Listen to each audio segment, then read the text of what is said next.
Have you ever asked yourself, will God do the impossible for me? I mean, this is a question that comes from really a desperate and broken heart. I mean, you've prayed, you've waited, you've cried, you've hoped. You've even heard other people say, God can do anything, and maybe you want to believe it, at least in theory, but when it's your own situation, it really feels impossible. Your diagnosis, your broken relationship, the child who's wandered away, often it can feel like maybe the miracle skipped your situation. But here's the good news. God does not change. He's not less powerful than he was in the Bible, and he has not stopped being the God of wonders. But here's what I'm learning.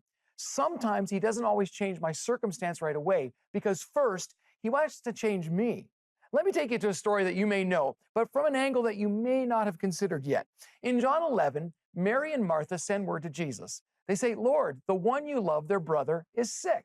And it's Lazarus, the one Jesus loves. And Jesus loved this family so deeply, and yet he waits 2 more days. He lets Lazarus die. And then when Jesus finally arrives, Lazarus has been dead for 4 days. So Martha runs to him and says, Lord, if you'd been here, my brother wouldn't have died. In other words, you could have done the impossible, but you didn't. But what I love about Jesus is he replies with something that Martha didn't expect. He says, listen, Martha, I am the resurrection and the life. The one who believes in me will live even though they die.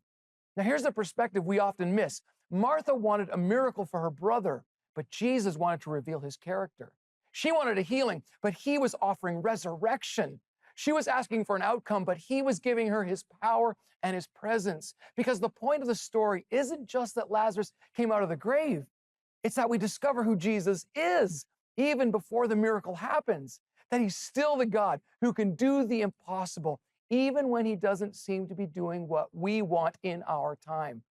So will God do the impossible? Yes, every time.